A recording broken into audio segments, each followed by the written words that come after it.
தமிழ்நாட்டில் நடக்கிற தீய ஆட்சி திமுகவை அகற்றுவோம், நல்ல ஆட்சி என்னுடைய தலைமையில் தமிழ்நாட்டிலே கொடுப்போம் என்று வாக்குறுதியை கொடுத்து ஆட்சியிலே அமர்ந்திருக்கிற மாண்புமிகு தமிழகத்தினுடைய முதலமைச்சர் அண்ணன் திரு ஜோசப் விஜய் அவர்களே, நேற்று அதிமுகவிலிருந்து 3 எம்எல்ஏக்கள் வெற்றி பெற்று ஒரு மாசம் கூட ஆகல.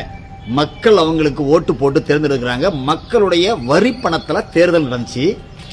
தேர்தலில் வெற்றி பெற்று ஒரு மாசம் கூட முழுமை ஆகாத நிலையில அவங்க தீய சக்தின்னு நீங்க சொல்ற பாரதிய ஜனதா கட்சியோடு கூட்டணி வைத்து வெற்றி பெற்றவர்கள் தன்னுடைய பதவியை ராஜினாமா செஞ்சுட்டு உங்க தலைமையில் இருக்கிற தமிழக வெற்றி கழகத்தில் நேற்று நினைஞ்சிருக்கிறாங்க.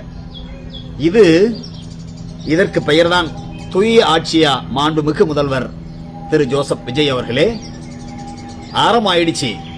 அரசியல்ல பதவி வேணும், பணம் வேணும், அதிகாரம் வேணும்னு ஆசைப்படுற எல்லோரும் செய்யற அதே வேலையை தான் நீங்க இப்ப செஞ்சிருக்கிறீங்க. அவங்கள உங்க கட்சியில சேர்த்திருக்கிறீங்க. கட்சியில எல்லாத்தையும் சேர்த்துறது ஜனநாயகம் நான் இல்லைன்னா மறுக்கல.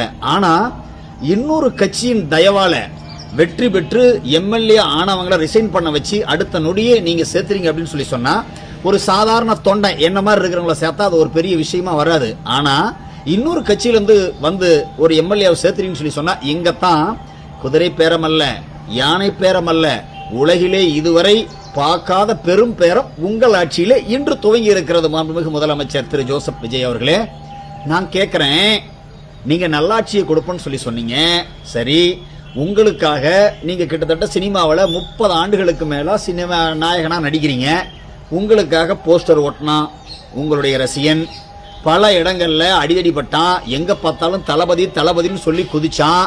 அவங்களுக்கு நீங்க அந்த 3 தொகுதியில எந்த தொகுதியில எம்எல்ஏக்கள் ரிசைன் பண்ணிருக்கிறாங்களே அந்த தொகுதியில போட்டியிடுறதுக்கு உங்க உண்மையான ரசிகர்களுக்கு வாய்ப்பு கொடுங்க. அப்ப நீங்க தூய ஆட்சியை கொடுக்கறீங்க அப்படிங்கிறத நாங்க ஏத்துக்கிறோம், நம்புறோம். மக்கள் உங்க மேல வச்சிருக்கிற நம்பிக்கை சரியா இருக்குன்னு சொல்லி சொன்னா, முதலமைச்சர் திரு ஜோசப் விஜய் அவர்களே, நீங்க அவங்களுக்கு சீட் மறுபடியும் கொடுக்க கூடாது. உங்க அமைச்சரவையில் பதவியும் கொடுக்க, சீட்டே கொடுக்க கூடாதுன்னு சொல்லி சொல்றேன். உங்களுக்காக உழைச்ச உண்மையான தொண்டர்களுக்கு, உண்மையான உங்களுடைய ரசிகர்களுக்கு நீங்க சீட்டு கொடுத்தீங்கன்னு சொல்லி சொன்னீங்கன்னா நீங்க கொடுக்கிற ஆட்சிக்கு பேரு தூய ஆட்சி. இல்லைன்னு சொல்லி சொன்னா உலகிலேயே பெரும் தீய ஆட்சி ஆரம்பித்து விட்டது தமிழ்நாட்டிலே உங்கள் தலைமையிலே முதல்வர் அவர்களே.